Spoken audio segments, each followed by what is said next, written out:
Hey guys, welcome in. It is the Sportscast brought to you by the Outspoken Network. Going solo here as Craig can't make the show tonight. He had a band, some type of band performance with his son.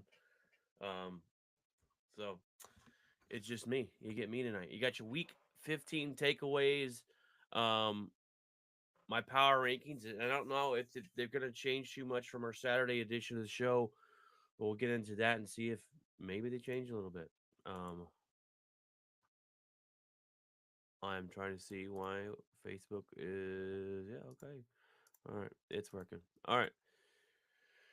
Well, we had the game of the year. Could have been the game of the year. Buffalo and Detroit. We knew those games. We knew that game was going to be absolutely insane. And it it was. It lived up to the hype. Now, the Buffalo Bills won. Thank goodness. I was rooting for that all day long for the Buffalo Bills to win. Obviously, if you've watched the show or you know me, you know that I'm a Green Bay Packers fan, and Detroit's been absolutely tearing it up this season. We should have beat them the week before. It was a really good game that week, but we didn't. So the Bills had to do it, and they get the job done. Now they thank you, Facebook. I hate Facebook sometimes. Um, they win the game 48-42, and this game was a lot. The score itself is a little misleading because the Buffalo really handled the Lions for the most part, and um, so it it really they really handled business, and the Lions had to play comeback. Bills got out to an early lead, and we all know that Campbell is a big gambler, right? I mean, we've all known that by now. If you watch football, that Campbell's going to gamble, and yes, I know that rhymed, but he's going to gamble, and his whole his whole onside kick in the fourth quarter with 12 minutes to go, I think that's really what kind of put him in a bind. Um, they were only down by 10. You got 12 minutes on the clock. I know your defense is beat up, and maybe if the defense isn't injured, then maybe he doesn't make that decision, right? But he did. They do the onside kick. The Bills guy gets it and runs all the way down to the three. They score a touchdown, and now instead of just being down by 10, you're down by 17 with under 12 minutes now. And I think he really put his team in a bind. The Lions scored 21 points in the fourth quarter. Um, Jared Goff had a game. He had 494 yards, 5 touchdowns. They couldn't run the ball at all, and the Buffalo Bills was able to run. They had 197 yards rushing. Josh Allen had 362 yards with 4 combined touchdowns. And I really think this game, we talked about it on Saturday with the whole crew here, how important it was. It's talking about that the Buffalo Bills, if they won this game, this might be the game that takes them over that that hump. And people aren't worrying about, if the Buffalo Bills are going to win the playoffs. I think right now they look like they could be the best team in football. Um, I also think Josh Allen with this performance just solidified himself as the MVP of the season. I think, Jeff, we talked about it over the weekend. Jeff was talking about how much he's playing on a different level, and they beat the Chiefs, and they go out there and they lose one to the Rams, which the Rams one was an interesting matchup. That was a good game, and I think the Rams are a way better team than they put on this season, and they're a team I don't want to face in the playoffs. But that's a whole different discussion. Um, the Buffalo comes out in Detroit on the road and beats the best NFC team there is, and they handle business. And to me, Josh Allen's MVP, and to me, Buffalo is a favorite in the AFC over the Chiefs, over the Ravens, who aren't even in the top five anymore in power rankings because you can't trust them.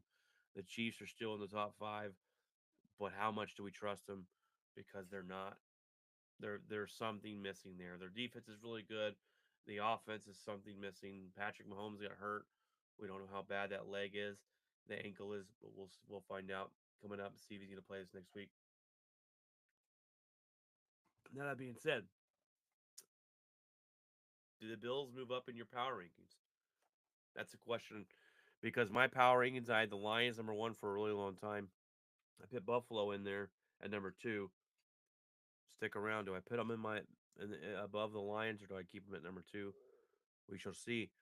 My second takeaway from Week 15 is the Buccaneers are going to win this division, the NFC South. It's the worst division of football, but they're just better than Atlanta.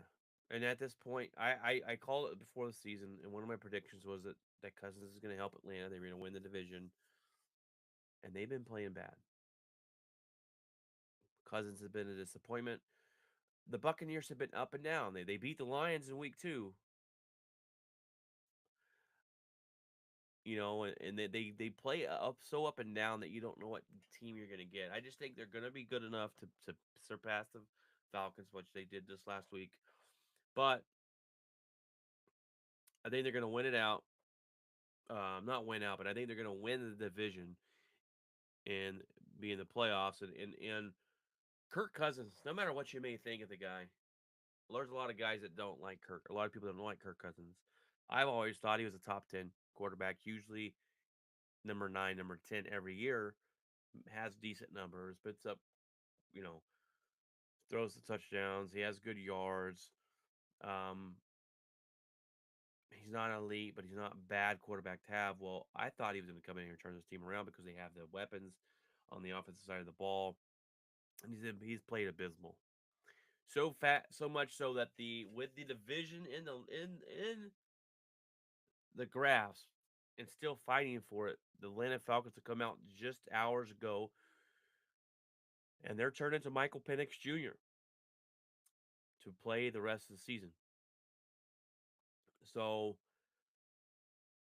that's interesting because you give a lot of money. First of all, they paid Kirk Cousins a lot of money, and then they drafted Penix Jr. in the first round, and that was mind boggling because you still got Kirk Cousins on the team for 4 or 5 years. Well, that's what the contract is now. I think they have an out after three. He may not even last more than one. They sign a quarterback in Penix Jr., who played great last season of football. He played great. Washington, they went to the national championship. They played great. But he's older. He has injury issues. Um, it was just a weird take because you knew he wasn't starting week one. You knew he wasn't starting year one. Well, now he's starting, and we're gonna see how good he is. I'm interested to see now. Maybe this is the push they need. Maybe he turns it around and they win the division after all. That would be something. That would be something great. I hope it happens because I like Penix Jr. and I want him to succeed just because the odds are against him with his age and his injury history. And I thought he played really well for the Washington. Um, so getting drafted by Atlanta was interesting, but maybe this proves to be a smart decision for them and not be so bad. Now, if Penix Jr. comes out and has success, then we've got to take back all the negative thoughts we had and talk we had when they drafted him and kind of mind boggled everybody because obviously it works out if Penix Jr. steps in this year and you know looks good or even wins you some games or fights for the division now. But I do honestly think the Buccaneers, unless Penix Jr. is going to come out and light the world on fire, the Buccaneers will take this division and go from there. Number three takeaway this week was the Eagles quiet the noise of the locker room. We talked about it a lot, and Craig's talked about it. We talked about it on the podcast Saturday that the Eagles keep winning, but we saw it last year. They won to a certain point, and then they fell off a cliff faster than anything you might have noticed. So faster than an anvil falling off a cliff. Okay, that's how fast these guys fell. With a lot of drama, um, a lot of discussion about um the quarterback and the wide receivers and the coaches. And when we get to this, well, I didn't see any problems this week. They got AJ Brown going for 110 yards. They got uh, Smith for 109. They Hurts almost threw for 300 yards. They had a good game. They played the Steelers with a good defense. They shut down Saquon, 65 yards, but the Eagles get the job done. They keep winning. They're going to win that division, obviously. Um, but there's a lot of noise behind the scenes, and I just think they just quieted it. We're just, hey, we just beat a good team. Um, y'all keep talking that noise, and we just keep winning games. So Ryan says the Eagles are done, or the Lions are done. I don't think they're done at all. They did lose Montgomery. It's a big blow. They had the best running back team duo in the league, and now they're down to Gibbs. Gibbs is great. Gibbs can run the ball hard. He can catch the ball in the backfield. I don't think they're done. Um, but how many more injuries can they take before they start not looking like the best team in the NFC anymore? And that's a question you got to ask yourself because they've got a lot of injuries on defense. Um, Ryan, my question is: Do you think Campbell does the onside kick with 12 minutes to go in the fourth quarter if their defense isn't beat up? Because to me, that's kind of what killed the team's momentum and killed any way of a comeback when you kick an onside kick and they take it all the way to the 3 yard line, and now they score a touchdown and you're 17-point deficit instead of trusting the defense being down by 10, getting a stop. Maybe he doesn't call such a bold move there that didn't work out in his favor if the defense is healthy. But I don't think the Lions are done. Let me look at the rest of their schedule this season because I'm interested to see who they play going forward and see how hard their schedule is. Um, this next week, let's see. No, they've got the Bears, which will be a win. They've got the 49ers, which should be a win. You never know with the 49ers. They've got the Vikings to finish the season. So that will that might be a win, might be a loss. That's a coin flip game right there. Um, Neither teams will have anything to play for, or they sit in their teams at that. But losing Montgomery is a big loss. Do I think it's going to cripple for the rest of the season? I don't think so. Um, but that this offense looks a little different now. Um, do you Ryan? Do you think that they're not the favorite in the NFC now because of losing Montgomery? I don't know. I still think they're a good team, so I'm not counting them out or anything like that. I don't.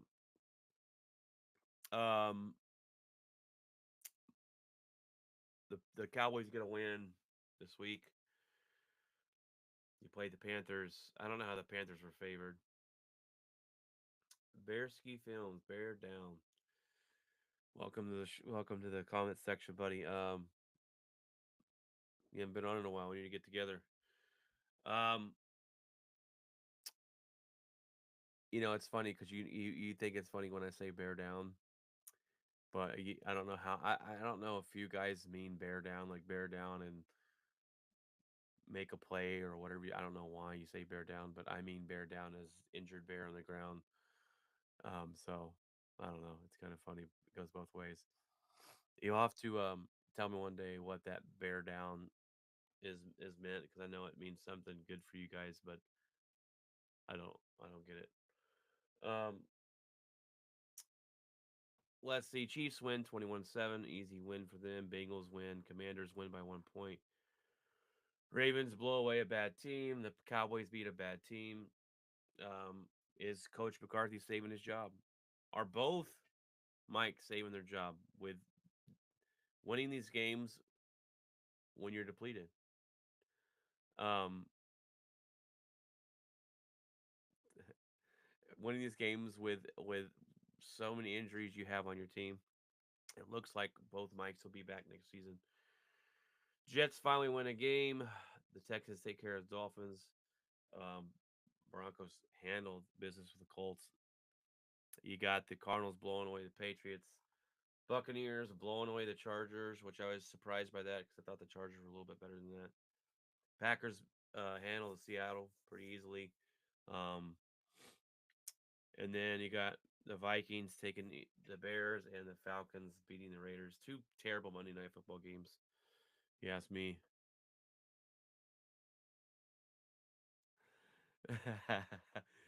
Yeah, the cheese head, the cheese head. Paul says it's better than wearing a giant cheese hat. That's just as confusing. Let's be real. Yeah, the whole cheese thing is interesting, but you know, I go with it. I go with it. All right. Well, those are our takeaways. That's my takeaways. At least three takeaways from Week 15. Um, my power rankings aren't going to change much, if at all. I got the Vikings at 5, the Chiefs at 4, Philadelphia at 3. I got Buffalo at 2, and the Lions still at number 1. And I made a tough decision because the only um the only thing question there between 2 and 1 is did I was I going to move the Lions down and Buffalo up 1? And I decided I'm not just because it was a close game. Um, it was a good game, like we thought it was going to be. I'm not going to punish the Lions too harsh for losing to the best team in the AFC. So I didn't have them down.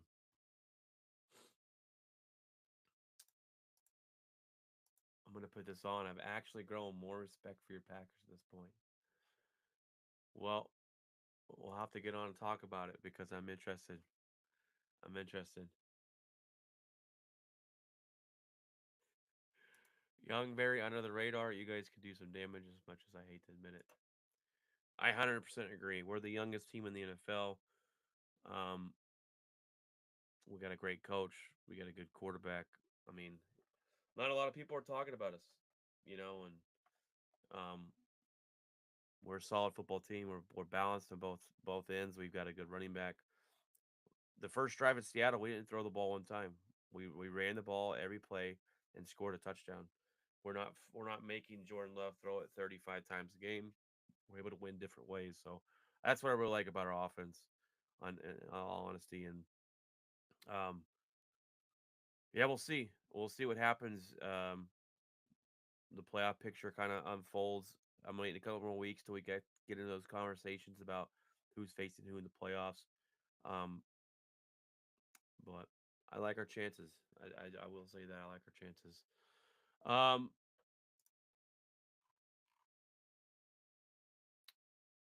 Now I wanted to get in. I was hoping Craig was on here because I wanted to get into some college football because we got the bowl games coming up. Not the bowl games, but we got the playoff um, games coming up. Friday, December 20th. You got what is that? You got Notre Dame and Indiana. Number 10, Indiana, Notre Dame. Saturday, December 21st, you got SMU and Penn State. As much as I'm hoping for SMU to win, I think Penn State will dominate them. You got Clemson at number 5, Texas, which Texas should win that game. And the game I'm looking forward to the most is Tennessee and Ohio State. That Saturday is that's going to be a good one. The Tennessee Volunteers in Ohio State, and then that will be the first round of the playoffs. And I'm gonna wait to talk more college football until Craig gets back, and because it'll be a lot more entertaining. With that, we'll go through the bracket and see who's gonna win the games. But um, it's gonna be a short episode. It usually is when there's only one of us on. I should have. I thought about asking you, Paul, to jump on tonight, but it was a little too late when Craig said he wasn't gonna be able to make it. So, um, the Atlanta Falcons are going to Penix Jr. I'm interested to see how this is gonna work, and I'm hoping that it gives Atlanta that boost, that jump, that they need because Kirk Cousins has let them down this season, and I think he's let a lot of Atlanta fans down this year. I thought he was going to come in there and um, change it, change his team. They have a decent defense last season. They've got the offensive weapons, and your your quarterback that your quarterback that you I believe, yeah, I believe the quarterback that they let go just came in and played better than Kirk Cousins. Desmond Ritter, 208 yards and a touchdown, and Kirk Cousins threw for 112 yards. Crazy. They rushed for Atlanta rushed for 168 yards to Vegas' 65 yards, and they still lost the game. Oh no, they won the game, but that was the reason why, because you were able to run the ball so well. Desmond Ritter was the Raiders rushing leader at 28 yards. That's terrible, absolutely terrible. Kirk Cousins, man, on his way out. I don't know if they go to Phoenix and it gives them the boost that they need to finish the year. Maybe they go up. Maybe they've gone on a winning streak. Maybe Kirk Cousins is done. Maybe somewhere else next season. But I'm interested to see what he's going to do. Um,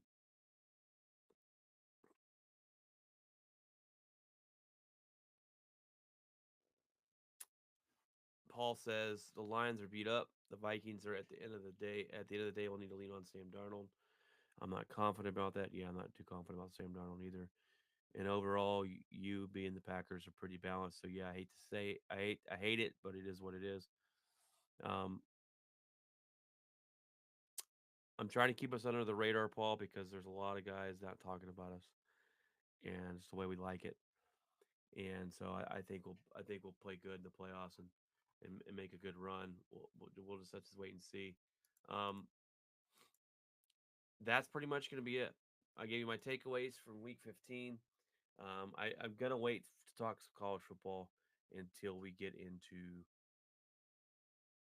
um, until Craig's on the show next time on next Tuesday, and we get into the bracket and the playoffs and see who's going to win these games. Ryan, I'm surprised you didn't bring up the Heisman Trophy because we talked about it on Saturday, and Genty should have won it, and he didn't. I know you don't agree with me, but all right, guys. Well, that's the episode today. Sorry, it wasn't very long. Um, my takeaways from Week 15, the breaking news from Atlanta. Let's go, Penix Jr. See if they can give him the push. All right, guys. God bless, and remember to keep it outspoken.